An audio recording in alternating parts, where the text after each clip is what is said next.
Halo guys, hari ini kita akan membahas penyelesaian persoalan dengan algoritma yang bernama program dinamis atau dynamic programming. Pada video bagian pertama ini, saya akan menjelaskan gambaran umum algoritma program dinamis, kemudian dilanjutkan dengan penyelesaian beberapa buah persoalan dengan algoritma ini. Apa yang dimaksud dengan program dinamis? Program dinamis atau dynamic programming adalah sebuah metode pemecahan masalah dengan cara menguraikan solusi persoalan menjadi sekumpulan tahapan atau stage. Sedemikian sehingga solusi persoalan dapat dipandang sebagai serangkaian keputusan yang saling berkaitan. Nah, kata program di dalam nama algoritma ini itu tidak ada kaitannya dengan pemrograman atau programming. Kata program di sini artinya perencanaan. Sedangkan kata dinamis itu muncul karena pencarian solusinya melakukan perhitungan dengan menggunakan tabel.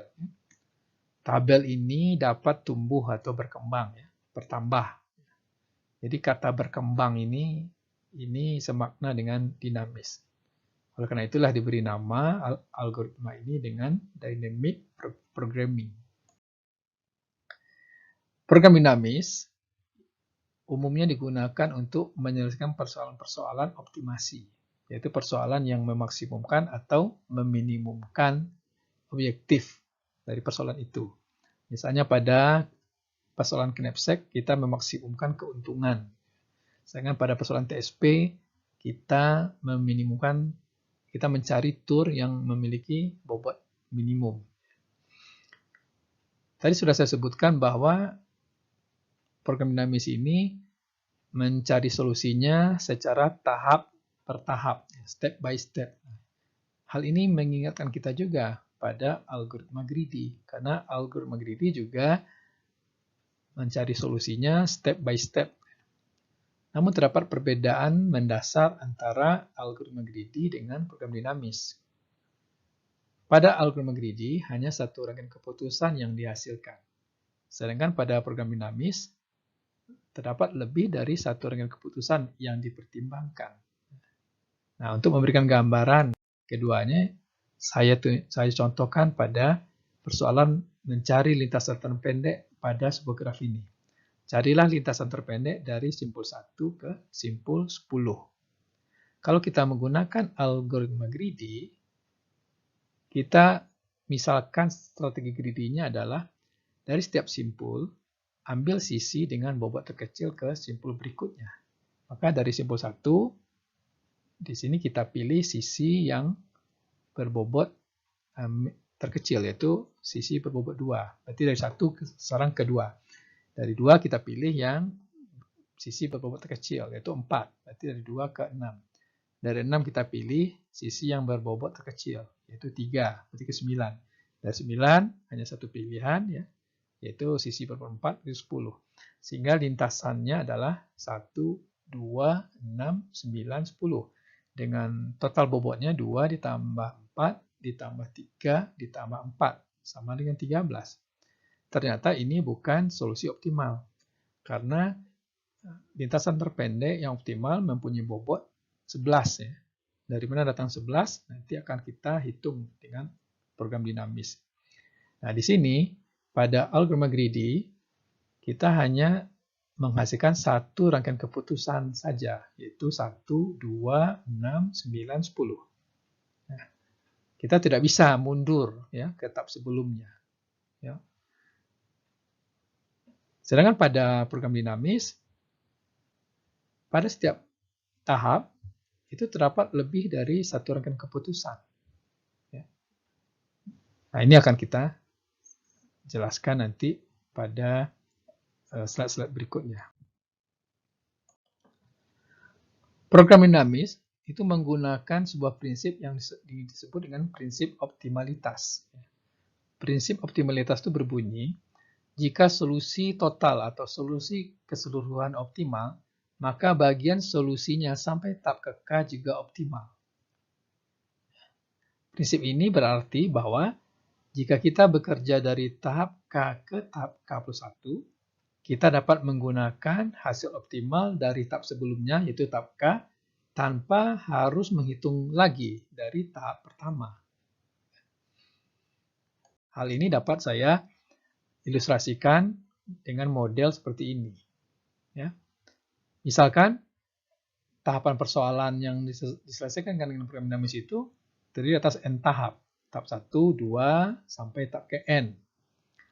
Misalkan kita sudah melakukan perhitungan sampai tahap ke K. Dan kita sudah menghitung ongkos sampai tahap ke K ini. Maka untuk menghitung ongkos tahap K plus 1, kita bisa menggunakan hasil perhitungan ongkos tahap ke K ditambah dengan bobot ya, status yang ada pada tahap ke K ini ditambah ke status pada tahap ke K plus 1. Ya. Ini disebut dengan ongkos dari tahap ke K sampai tahap ke K plus 1. Hal ini kita lakukan untuk tahap-tahap selanjutnya.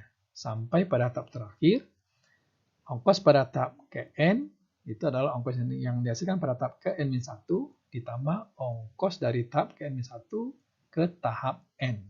Nah, itulah yang merupakan solusi keseluruhan. Jadi di sini dapat terlihat bahwa solusi sampai tahap di sini optimal. Kalau solusi dalam lingkaran ini optimal, maka solusi bagiannya juga optimal. Dan ini berlaku secara rekursif ya, hingga ke tahap-tahap sebelumnya. Persoalan yang diselesaikan dengan program dinamis memiliki karakteristik sebagai berikut.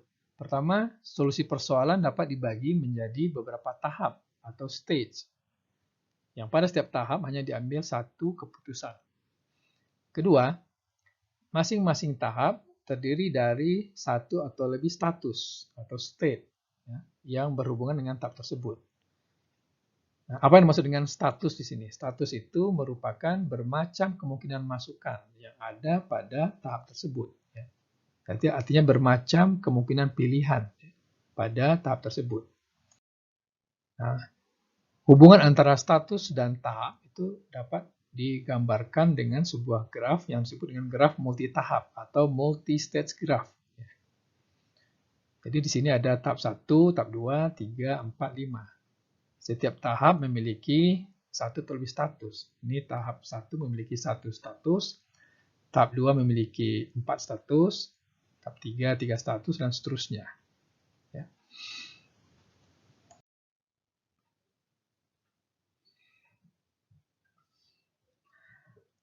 Yang ketiga, hasil dari keputusan yang diambil pada setiap tahap ditransformasikan dari status yang bersangkutan ke status berikutnya pada tahap tersebut. Jadi, karena pada setiap tahap itu ada status dan kita melakukan perhitungan pada status tersebut, nah hasil perhitungan pada status pada tahap sebelumnya itu kita gunakan ya untuk perhitungan pada status tahap berikutnya. Yang keempat, ongkos pada suatu tahap meningkat secara teratur ya, dengan bertambahnya jumlah tahapan.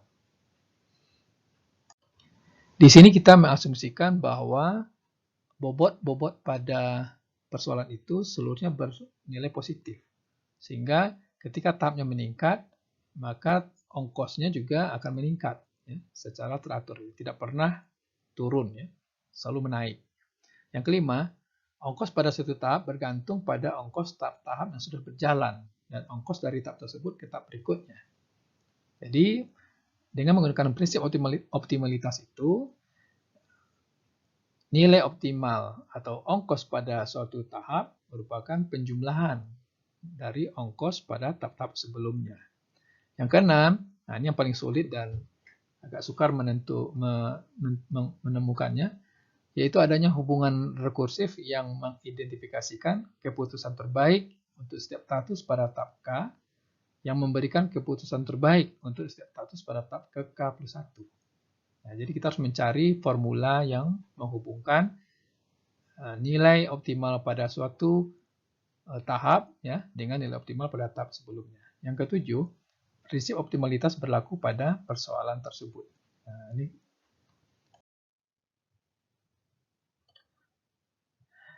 Program dinamis dapat dilakukan dengan menggunakan dua pendekatan. Pertama, program dinamis maju atau forward dynamic programming.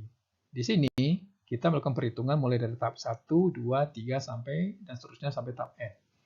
Yang kedua adalah program dinamis mundur atau backward dynamic programming. Di sini kita melakukan perhitungan dari tahap ke N, N-1 dan seterusnya sampai ke tahap ke-1. Nah, kita bebas memilih mau secara maju atau secara mundur karena hasilnya sama saja. Ya. Tidak ada ketentuan mau pilih yang mana. Tadi sudah saya sebutkan bahwa pada setiap tahap terdapat sejumlah status. Ya. Nah, misalkan untuk setiap tahap itu, ya, status yang dipilih itu dinyatakan dengan variabel ya, X1, X2 sampai Xn. Nah, X1, X2 sampai Xn ini menyatakan variabel keputusan ya, yang harus kita tentukan ya, untuk setiap tahap.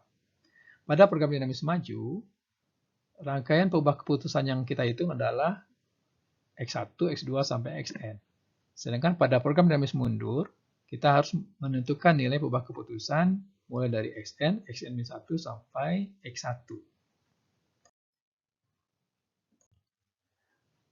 Untuk menyelesaikan persoalan dengan program dinamis, maka langkah-langkah pengembangan algoritmanya adalah sebagai berikut. Pertama, karakteristikan struktur solusi optimal. Di sini kita harus menentukan tahapnya apa saja dan berapa banyak, apa yang dimaksud dengan tahap itu, ya. Maksudnya tahap itu menyatakan apa, lalu variabel keputusannya apa saja, berapa banyak, lalu status pada setiap tahap itu apa saja, dan menyatakan apa. Kedua, kita definisikan secara rekursif nilai solusi optimal. Jadi di sini kita tentukan formula yang menghubungkan antara nilai optimal suatu tahap dengan tahap sebelumnya. Yang ketiga, baru kita lakukan perhitungan ya, dengan menggunakan pendekatan maju atau mundur. Nah, di sini kita akan menggunakan tabel ya, untuk memudahkan kita dalam melakukan perhitungan. Nah, yang keempat, ini opsional, kita lakukan rekonstruksi solusinya. Ya, dimulai dari tahap terakhir, terus mundur sampai ke tahap pertama. Persoalan pertama yang kita selesaikan adalah persoalan mencari lintasan terpendek atau lintasan termurah atau lintasan dengan waktu tersingkat atau shortest path-nya. Persoalannya adalah tentukan lintasan terpendek dari simpul 1 ke simpul 10 ya, pada graf berbobot ini. Nah, ini cuma sebuah gambar ilustrasi saja ya, tentang lintasan terpendek.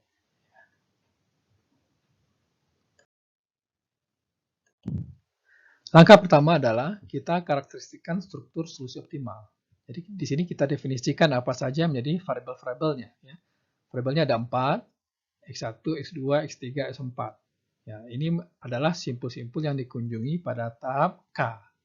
K adalah 1, 2, 3, atau 4. Sebenarnya ada 5 tahap. Ya. Tapi tahap 5 sebenarnya tidak perlu kita lakukan. Ya, karena X5 sudah pasti nilainya sama dengan 10. Nah, misalkan digunakan pendekatan program dinamis maju, maka kita harus mencari nilai dari X1, X2, X3, X4. Nah, X5 sudah pasti 10. Jadi rangkaiannya adalah, rutenya adalah X1, X2, X3, X4, X5.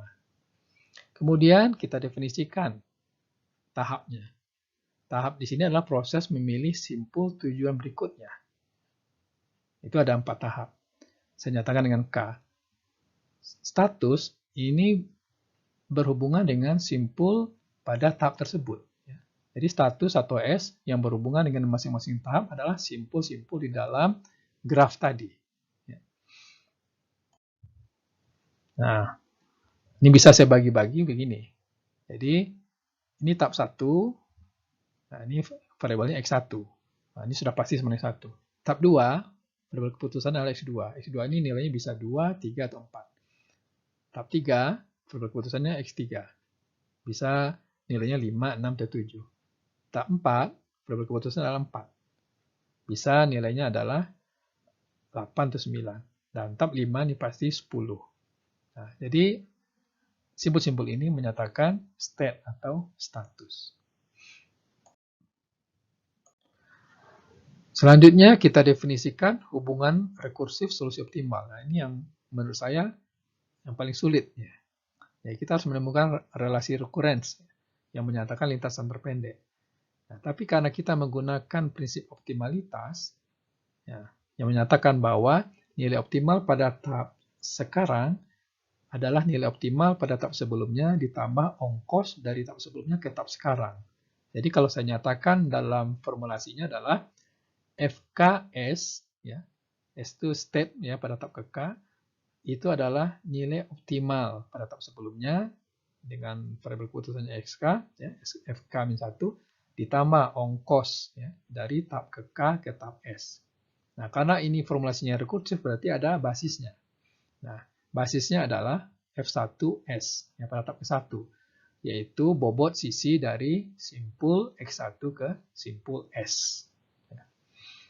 Jadi XK di sini adalah perubahan keputusan, S adalah status pada setiap tahap, CSKS adalah bobot sisi dari XK ke S. Nah, FKS adalah nilai minimum. Nah, jadi di sini diminimumkan ya. Kita cari nilai minimum dari semua kemungkinan ini. Dari FK, SKS, kemudian FK-1 nilai minimum pada tahap sebelumnya. Langkah ketiga, baru kita lakukan perhitungan ya, untuk menentukan solusi optimal. Karena kita melakukan pendekatan secara maju, kita mulai dari tahap pertama. Berarti dari basisnya dulu. F1S sama dengan CX1S. Jadi dari simbol 1 ini, dengan S-nya adalah 2, 3, atau 4. Ya. Jadi S ini adalah simpul untuk tahap berikutnya. Berarti nilainya adalah langsung nilai bobotnya saja. Dari 1 ke 2, 2. Dari 1 ke 3, 4. Dari 1 ke 4 adalah 3. Ya, di sini. Dan di sini X1 bintang menyatakan nilai XK yang meminimumkan F. Ya, karena di sini hanya satu pilihan saja, berarti X1-nya pasti 1 semua. Ya, karena semua berawal dari 1. Tahap kedua, kita gunakan formula rekursif FKS sama dengan FK-1SK tambah CSKS, kemudian kita cari minimumnya. Jadi X2 ya bisa bernilai 2, 3, atau 4. Sedangkan status berikutnya dari X2 ini bisa 5, 6, atau 7. Nah, kemudian kita hitung ya. Panjang lintasan terpendek ya dari X2 ini ya, dari X2 ini dengan pilihan dengan status berikutnya bisa 5, 6, atau 7. Ya, begitu juga untuk 3 dan 4. Nah, sekarang cara membaca tabelnya dari sini ya. Nah, F25 ya, itu sama dengan F1 X2 ditambah CX2S. Jadi, kita akan menghitung berapa panjang lintasan terpendek hingga dari 1 ke 5 ini. Ya. Dengan simpul X2-nya misalnya 2. Nah, ini akan menggunakan nilai lintasan terpendek yang dari F12. Nah, di sini adalah 2. 2 ditambah dengan 7. Yaitu 9.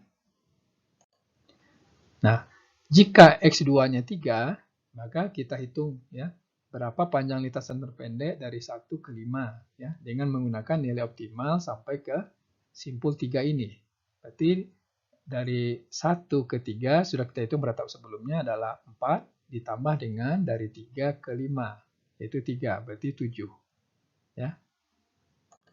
Kemudian untuk X2 sama dengan 4 kita hitung panjang lintasan terpendek dari 1 ke 5 ya melalui 4 ini.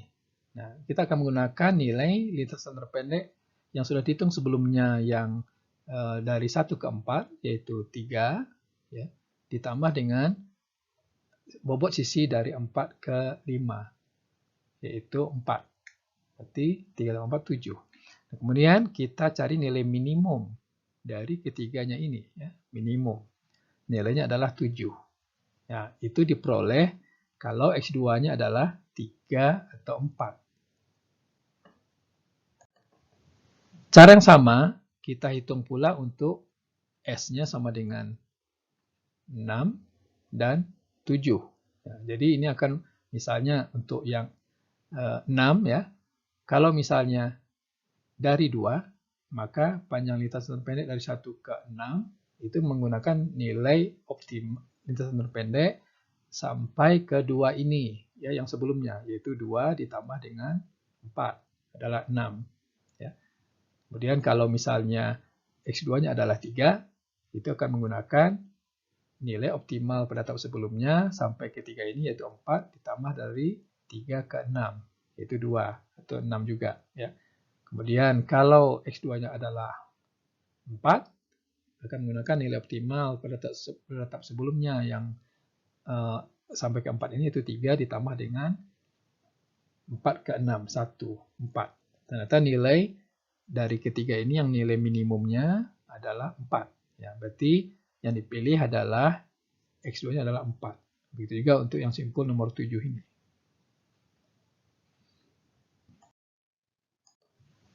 Nah, kita teruskan untuk tahap ketiga. Ya. Pada tahap ketiga ini, X3-nya bisa 5, 6, atau 7. Sedangkan status berikutnya bisa 8 atau 9. Jadi ini S-nya bisa 8, 9. Nah, dengan cara yang sama, kita hitung ya berapa panjang lintasan terpendek dari 1 hingga ke 8. Nah, kalau misalnya menggunakan X3-nya sama dengan 5, maka kita gunakan nilai optimal atau nilai lintasan terpendek dari 1 ke 5. Ini sudah dihitung pada tahap sebelumnya. Ya, kalau sampai ke 5 ini nilainya adalah 7. Ya, lalu ditambah dengan bobot sisi dari 5 ke 8. 7 tambah 1 adalah 8. Kemudian kalau misalnya dari 8 ini kita menggunakan X3-nya adalah 6, maka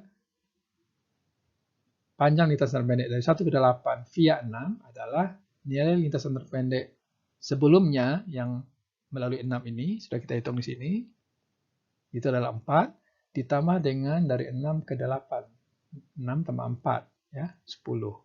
Nah, itu juga untuk yang kalau X3-nya sama dengan 7. Nah, di sini yang paling minimum adalah 8, yaitu ketika X3-nya sama dengan 5. Nah, dengan cara yang sama kita hitung pula untuk yang 9. Ya, kalau S-nya adalah 9. Tahap terakhir adalah tahap keempat. Ya, di sini X4-nya bisa 8 atau 9. Sedangkan status berikutnya adalah hanya 1, yaitu 10. Nah, di sini akan kita hitung berapa panjang lintasan terpendek dari 1 ke 10 kalau via 8, ya, yaitu X4-nya 8. Nah, ini akan kita gunakan nilai optimal pada tahap sebelumnya yang melalui 8 ini. Itu adalah 8. 8 ditambah 3, yaitu 11. Ya. Dengan cara yang sama, untuk yang X4 sama dengan 9, ya, kita hitung berapa panjang lintasan terpendek dari 1 ke 10 via 9. Nah, kalau dengan menggunakan nilai sebelumnya yang melalui 9 ini, itu adalah 7. 7 ditambah 4, 11. Nah, minimumnya adalah di antara dua ini ya sama, 11. Berarti X4-nya bisa 8 atau 9. Selanjutnya, kita lakukan rekonstruksi solusi optimal. Mulai dari tahap terakhir. Ya. Karena simpul tujuannya adalah 10. Nah, 10 ini, X4-nya bisa 8 atau 9. Maka kita tuliskan di 8 atau 9. Kemudian, ketika X4-nya 8, X3-nya adalah 5. Berarti 8, di sini X3-nya 5. Ya. Kemudian, ketika X3-nya 5, maka X2-nya adalah 3 atau 4. 3 atau 4. Nah, ketika X2-nya 3 atau 4, X1-nya pasti sama dengan 1. Ya. Nah, di sini panjangnya sudah kita hitung 11. Ya. Nah, X2 di sini pilihannya bisa 2 ya, bisa 3 atau 4 di sini. Maka di sini kita buat cabangnya. Kemudian di sini, karena di sini untuk X 4 bisa 2 kemungkinan, 8 dan 9. Nah, jadi 9. Nah, kalau dia 9, maka X3-nya 6. Ya. Kalau X3-nya 6, maka X2-nya adalah 4. Kalau X2-nya 4, X1-nya pasti 1. Ya, 11. Nah, sehingga kita mendapatkan ada 3 lintasan terpendek dari 1 ke 10, yaitu 1, 3, 5, 8, 10, 1, 4, 5, 8, 10, 1, 4, 6, 9, 10, yang panjang ketiga lintasannya sama, yaitu 11. Demikian ya, kita sudah menemukan solusi persoalan lintasan pendek dengan program dinamis. Jadi terlihat di sini perhitungannya menggunakan tabel-tabel seperti ini. Nah, sebagai latihan, coba selesaikan persoalan sorted part yang tadi, tapi dengan program dinamis mundur. Nah, yang kedua, bagaimana kalau grafnya seperti ini? Di sini lihat ya, ada yang bentuknya busurnya bukan ke step berikutnya, tapi ke sini. Atau grafnya tidak berarah seperti ini. Sebenarnya prinsipnya sama saja ya. Bisa dipakai untuk graf apapun. Persoalan kedua yang akan kita selesaikan dengan program dinamis adalah integer knapsack. Ini persoalan yang sudah berkali-kali kita gunakan di dalam algoritma penyelesaian masalah ya, di dalam strategi algoritma. Diberikan sebuah knapsack dengan kapasitas M. Terdapat N buah objek, setiap objek memiliki bobot WI dan keuntungan PI. Bagaimana cara memilih objek-objek yang dimasukkan ke dalam knapsack sehingga total keuntungan yang diperoleh maksimal? Jadi, secara matematis, maksimasi F ya, yang sama dengan sigma dari I1 sampai N PI kali XI. Dengan constraint bahwa sigma dari WI XI kecil sama dengan M. XI nilainya 0 atau 1. Ini contohnya seperti ini, knapsacknya M-nya 15, lalu ada 5 buah objek dengan bobotnya masing-masing. Di sini 12, 1, 4, 1, 2, dan profitnya, keuntungannya $4, $2, 10, 1, 2. Nah, kalau dipilih semuanya jelas tidak mungkin, tidak akan muat. Ya. Tapi kita harus memilih hanya sebagian saja dari objek-objek ini. Nah, objek-objek mana yang dimasukkan ke dalam knapsack ini sehingga akan memberikan total keuntungan maksimum. Contohnya, instansi persoalannya kalau objeknya 3 dan kapasitas knapsacknya 5. Lalu di sini adalah bobot masing-masing objek ya. W1, WI, PI. Ya. Di sini kita karakteristikkan persoalannya sebagai berikut ya. Tahap atau K itu menyatakan proses memasukkan objek ke dalam knapsack. Ya. Karena ada 3 objek, berarti ada 3 tahap. Lalu status, di sini kita sebutkan dengan Y, itu menyatakan kapasitas muat knapsack yang tersisa setelah memasukkan objek pada tahap sebelumnya. Nilai Y ini itu dimulai dari 0, yaitu kalau kapasitas muat knapsack yang tersisa adalah 0. Lalu meningkat 1, 2, 3, dan seterusnya sampai M. Ya.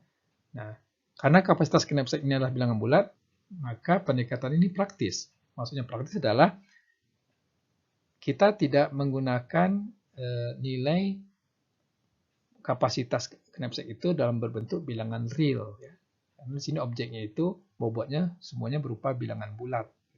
Jadi, ketika kita memasukkan objek ke dalam knapsack, maka kapasitas muatnya tentu akan berkurang.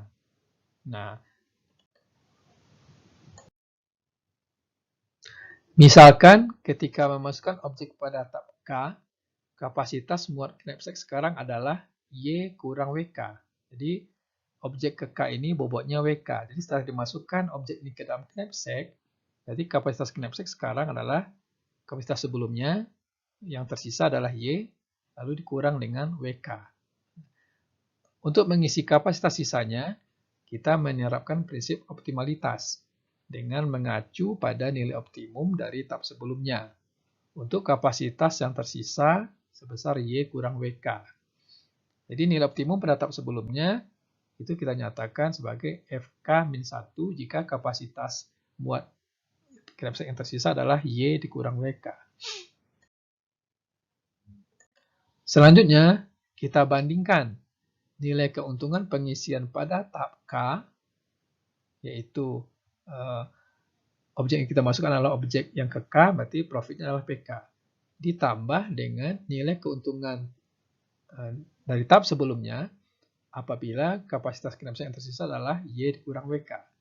Kita bandingkan dengan keuntungan pengisian kalau hanya dari pengisian K-1 objek saja, yaitu kita sebut dengan FK-1 kalau kapasitas knapsacknya adalah Y. Jika PK ditambah FK-1Y kurang WK lebih kecil dari FK-1Y, maka objek ke K tidak dimasukkan ke dalam knapsack. Tetapi, jika PK tambah FK-1Y kurang WK lebih besar dari FK-1Y, maka objek yang ke K dimasukkan. Maksudnya, jika pemasukan objek yang ke K itu tidak membuat total keuntungan menjadi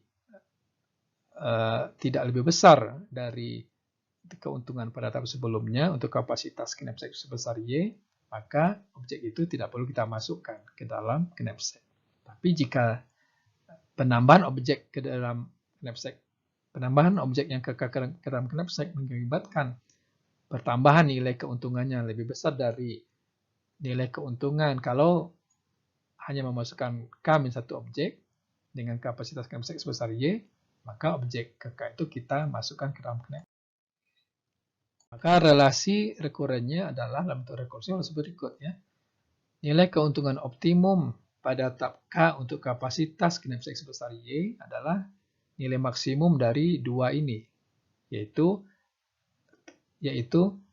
nilai kalau tidak dimasukkan objek ke K, jadi hanya sebanyak K-1 objek sebelumnya, atau kalau kita masukkan objek K tersebut, berarti bertambah sebesar PK keuntungannya, dan kapasitas knapsack berkurang ya sebesar WK, yaitu Y kurang WK. Perhatikan di sini bahwa nilai dari fungsi f ini itu bisa bernilai parameternya negatif ya. Jadi karena ini terus berkurang nilainya Y dikurang WK, ada kemungkinan nilainya negatif. Maka jika nilai parameternya negatif, maka FKY ini kita nyatakan nilainya sebagai nilai tak terdefinisi atau min tak hingga. Kemudian kalau tidak ada objek yang kita masukkan sama sekali ke dalam knapsack, maka kita anggap ini persoalan knapsack kosong. Ya, artinya untuk kapasitas sisa berapapun, ya, baik 0, 1, 2 sampai M, tidak ada objek yang dimasukkan, maka keuntungannya adalah 0 untuk kapasitas sisa tersebut. Nah, solusi optimum dari persoalan knapsack adalah pada tahap ke N, ya. Jadi Fn sama dengan N. Pada tahap ke-1, F1Y adalah maksimum dari F0Y, P1 tambah F0, Y kurang P1. Jadi, kalau misalnya kita masukkan objek ke-1, maka kapasitas knapsacknya sekarang berkurang sebesar 2, Y kurang 2. Dan total keuntungannya bertambah sebesar 65. Nah, mana yang lebih besar keuntungannya kalau kita masukkan objek ke 1 atau tidak kita masukkan objek ke 1 itu? Ya. Berarti di sini adalah persoalan knapsack kosong karena ini baru tahap ke 1. Nah, nilai F0Y itu sudah jelas 0 ya. Kemudian 65 tambah F0 Y min 2. Nah, di sini ketika Y-nya 0, 0 kurang 2 min 2. Nah, karena ini negatif, maka nilainya min tak hingga. Sehingga 65 ditambah min tak hingga, ya min tak hingga. Dan nilai maksimum dari kedua ini adalah 0. Artinya tidak ada objek yang dimasukkan. Ya. Begitu juga untuk kita increment sekarang, kalau kapasitas sisanya sebesar 1. Ini juga tidak ada. Nah, sekarang kita increment sekarang kapasitas knapsacknya 2. Ya. Nah, kalau pada kasus knapsack kosong, nilainya 0. Nah, kemudian kalau kapasitas knapsack yang tersisa 2, lalu kita masukkan objek pertama yang juga sama dengan 2, ya, maka total keuntungannya adalah F0, 2 kurang 2 berarti F0, 0. Nah, F0, 0 itu nilainya adalah 0. Ditambah dengan 65. Berarti 65. Ya. Maka nilai maksimum dari kedua ini adalah 65. Ini artinya objek 1 kita masukkan. Nah, kita coba naikkan lagi kapasitas sisa knapsacknya. 3, 4, dan 5. Lalu kita hitung kembali ya. Kalau kapasitas sisanya sebesar 3 dikurang 2, 4 dikurang 2, 5 kurang 2, ya, ini tidak berubah nilainya. Nah, ini tetap ya. Ini objek ke-1 dimasukkan semuanya. Objek kedua belum, ketiga belum. Tahap kedua, berarti rumusnya adalah maksimum dari F1Y, 80. Ya. Jadi objek kedua ini profitnya 80. Ditambah dengan F1Y kurang 3. Nah, di sini Y-nya, W2-nya adalah 3. Dengan cara yang sama, kita coba kalau kapasitas knapsack yang tersisa adalah 0, 1, 2, 3, 4, atau 5. Kemudian kita hitung ya. Kalau misalnya, sebagai contoh di sini misalnya yang kalau Y-nya sama dengan 2. Nah, F1, 2, ya, F1, berapa nilai pada tahap sebelumnya? Kalau kapasitas knapsack-nya yang tersisa adalah 2. Nah, pada tahap sebelumnya nilainya adalah 65. Nah, ini kalau objek kedua tidak kita masukkan. Kalau kita masukkan objek kedua, berarti sekarang berkurang menjadi Y-nya 2, 2 kurang 3 negatif. Ya. F1 kalau negatif adalah minta hingga. Berarti 80 tambah minta hingga. Nah, maksimum dari kedua ini adalah 65. Berarti objek 2 tidak dimasukkan. Sekarang kalau kapasitas knapsack yang tersisa kita naikkan jadi 3. Nah, berapa nilai keuntungan tahap sebelumnya kalau kapasitas knapsacknya 3, F13, itulah 65. Lalu kita bandingkan ya dengan kalau kita masukkan objek ketiga ini. Ya.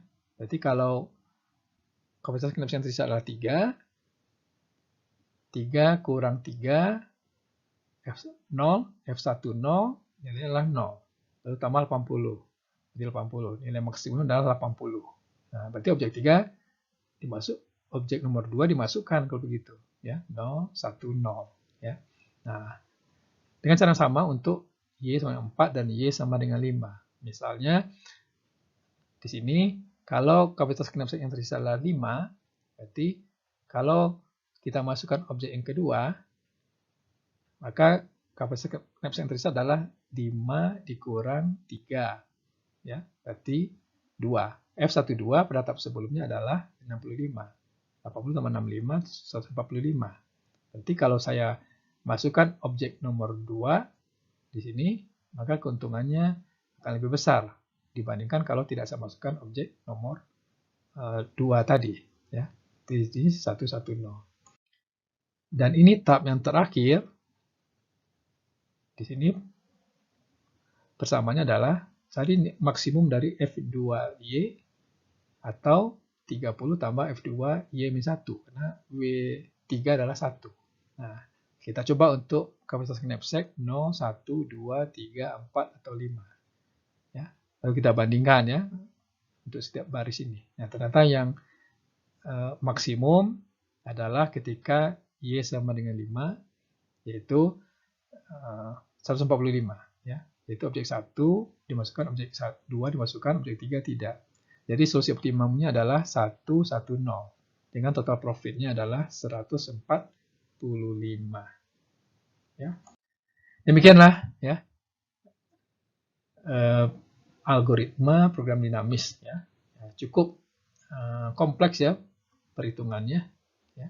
Silakan kalian pelajari kembali, baca dari slide saya, ya, atau dari video ini juga, ya. Saya ucapkan selamat belajar.